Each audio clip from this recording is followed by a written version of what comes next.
Hey everyone, Two Angry Frogs here with Aku Druid, and with spring arriving and summer approaching, we know a lot of players may have limited time to play throughout the week as life gets much busier.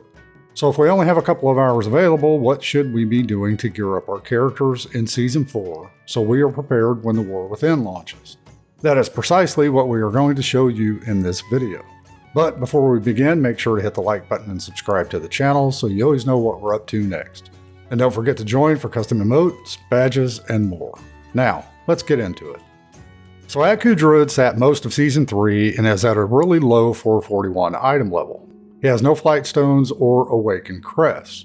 So how do we get him geared fast? We're going to show you how we initially improved Aku Druid from item level 441 to 470 in just a little over 2 hours. We will run a similar route after each weekly reset, which will enable us to easily reach item level 500 plus in just a couple of hours of playtime a week. So to start, before anything else, you'll want to pick up the Last Hurrah quest from Therazol and Valdrakken. You should do this quest after every weekly reset, as it is one of the best ways to get higher level gear when you have limited time. The Last Hurrah has you complete 3 objectives depending on the raid that is awakened. Once you have completed the 3 objectives, turning the quest into Therazol awards a cache of awakened embers containing a champion level piece of gear, and also rewards a splintered spark of awakening, which is used for gear crafting. The biggest challenge with the Last Hurrah quest will be catching the events given all of the event timers.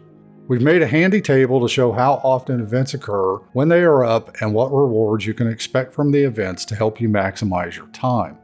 A link has been provided in the video description so you can reference this table at any time needed.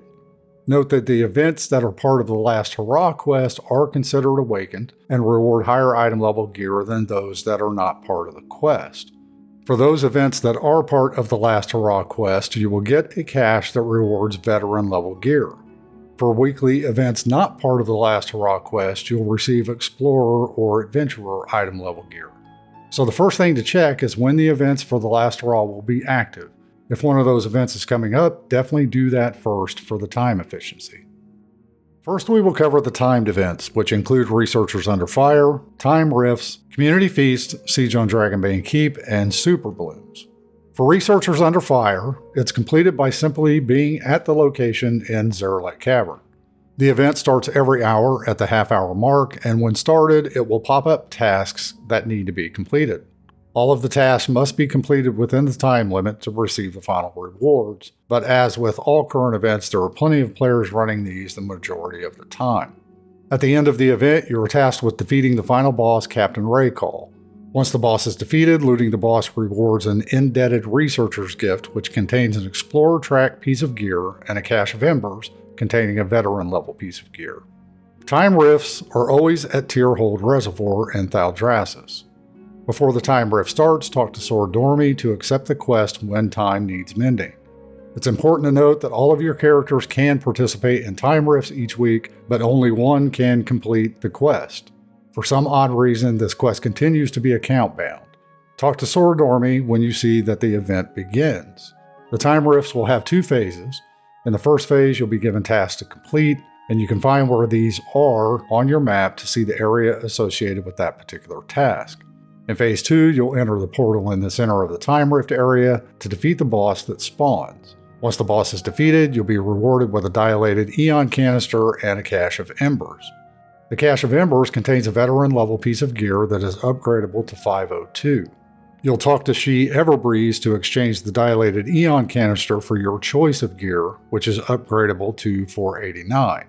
She Everbreeze allows you to pick a specific piece of gear with your dilated Eon canister, and this includes trinkets, which are typically the most difficult gear slots to fill.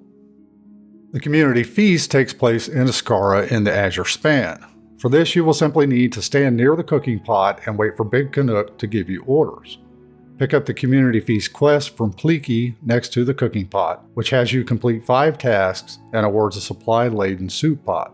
The supply-laden soup pot rewards an Adventurer level gear piece. Note that unlike the prior versions of this event, the last boss is not worth defeating since it still offers previous season gear. So once you complete the 5 tasks and turn in the quest, you can safely leave the event, saving yourself roughly 10 to 12 minutes of time. Siege on Dragonbane Keep takes place in the Waking Shores. There is no specific quest to pick up for this. Simply be in the area when the event starts and participate in the event to receive the rewards. Like with many other weekly events, there are a series of objectives to complete and a final boss in front of the bound to defeat. Once the boss is defeated, you're rewarded with a Dragonbane Keep Strong box containing a veteran level piece of gear.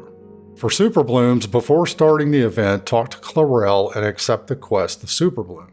The Super Bloom event runs in 2 phases. The first phase has you completing various tasks and fighting off enemies. During the second phase, you'll be tasked with dispersing waves of primalist enemies and finally defeating Verland Timber Crush to complete the event. Once completed, turn in the quest to Clarel, who is standing near the area, to collect the cache of overblooming treasures, which will award an Explorer level gear item. If you will need to wait for last hurrah events to come up, there are several things you can do while waiting. First, you can complete other weekly events that do not have timers. These include the Farrak Assaults, Grand Hunt, Dream Surge, and Blooming Dream Seeds. Farrak Assaults will have multiple quests associated with the event, and all of these quests can reward Flight Stones and Awakened Crests in addition to gear rewards. In addition to completing the quests, you'll want to collect 3 Ever-Burning Keys, which can be obtained by defeating Forge Master Algren. This event is typically active enough that you can obtain the 3 keys in a relatively short amount of time. With 3 keys in hand, you can loot the secured shipment chest, which will reward an Explorer piece of gear and a cache of embers containing a veteran level piece of gear. For Grand Hunts, this requires completing a series of 6 objectives in the area of the Grand Hunt, including defeating enemy packs, enemy rares, and generally clicking something or running with something. Once all objectives have been completed, a participating player must talk to Scout Tomul to signal the end of the Grand Hunt, and players will receive a Grand Hunt spoil, which rewards a piece of gear along with Flight Stones and Awakened Crests. Dream Surges require collecting 100 Dream Surge Coalescence and are picked up from Archdruid Hamel Rune Totem. There are a couple of ways to collect these very quickly. First is defeating the end boss from the Waking Dream event, which rewards around 40 Dream Surge Coalescence. The second is defeating empowered rare enemies in the Dream Surge zone, which each reward around 20. You can see everything that rewards Dream Surge Coalescence by hovering your mouse over the Dream Surge icon.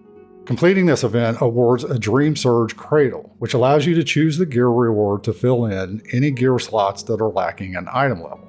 Note that you can also buy 454 item level gear for 100 Dream Surge Coalescence each from Celestine of the Harvest as well.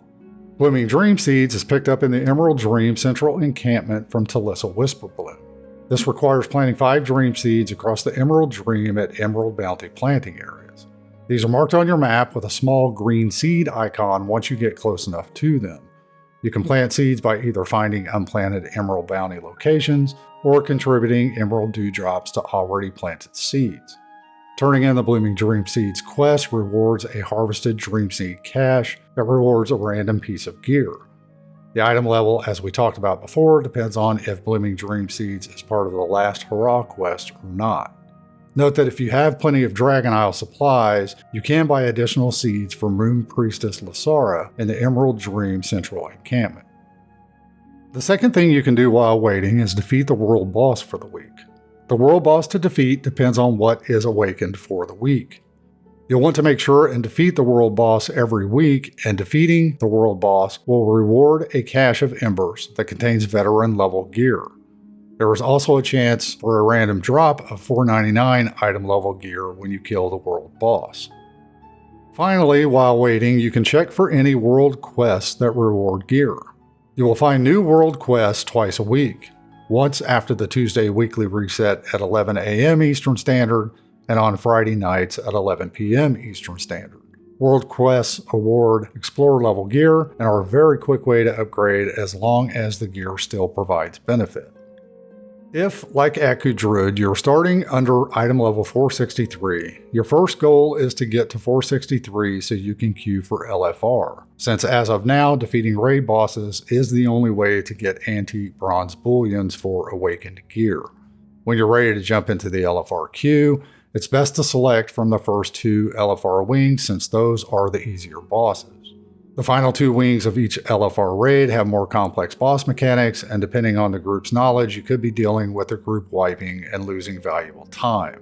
This is especially true on the final boss of each LFR raid. You will want to defeat a raid boss in LFR at a minimum to get your antique bronze bullions. There is a catch-up mechanic in place if you miss a week, as we see with Atku Druid. Since I missed the first week of LFR with Atku Druid, he received 2 antique bronze bullions for defeating Kazara, and is now caught up. If you have the time to defeat 2 LFR bosses, you can get yourself at least 1 slot in the Great Vault that rewards a 480 item level piece of gear, and this also has a chance to be a piece of your tier set. Raid bosses are also a great way to get flight stones and crests very quickly. Since I do not expect to queue up for Neltharion on this character, I went ahead and got one of the best in slot trinkets with the first 2 bullion. These items start at 493 item level and can be upgraded all the way to 535 if you have the required type of crest as you continue to upgrade the item. So there is some content that we recommend not doing just due to the time commitments and the return on time invested. The first includes the renown quests in the Emerald Dream and Zaralek Cavern. These can take a considerable amount of time unless you already have renown tokens to use, and only reward explorer level gear for the time invested. Next, the Civilian Rathian Allegiance to One quest. From our time doing this, we found that the rewards are severely lacking. The quests in the area only rewarded renown and Dragon Isle supplies, and the Allegiance to One quest itself did not reward item level gear that is standard with other weekly events. This entire area can be a big time investment for very little in return when it comes to gearing. We would also not bother with hunting rare enemies except in the Dream Surge zones. Rare enemies are dropping gear at item levels from previous seasons, so there really is no reason to chase these. Finally, world quests that reward awakened Whelpling crests can also be skipped if you're short on time. We found in our attempts these only awarded 1 to 3 crests, which can be farmed much more efficiently just by completing the weekly events. On a final note, heroic dungeons can be a great way to gear if you have the time available. Heroic gear starts at item level 476, and heroic dungeons are still on the easy side and quick to run. But you are relying on the luck of the draw as far as whether bosses will drop gear for you, and whether you get a good group if you are queuing solo. Running 2 heroics for the week will get you a 489 item level piece of gear in your Great Vault. For Season 4, it doesn't take a significant time investment to keep your characters current and prepared for the war within. With all expansion weekly events now open, you can get a great head start and continue to build in just a couple of hours each week. So let us know how you did. How quickly were you able to get your character ready? Let us know down below in the comments, and everyone, have a great day.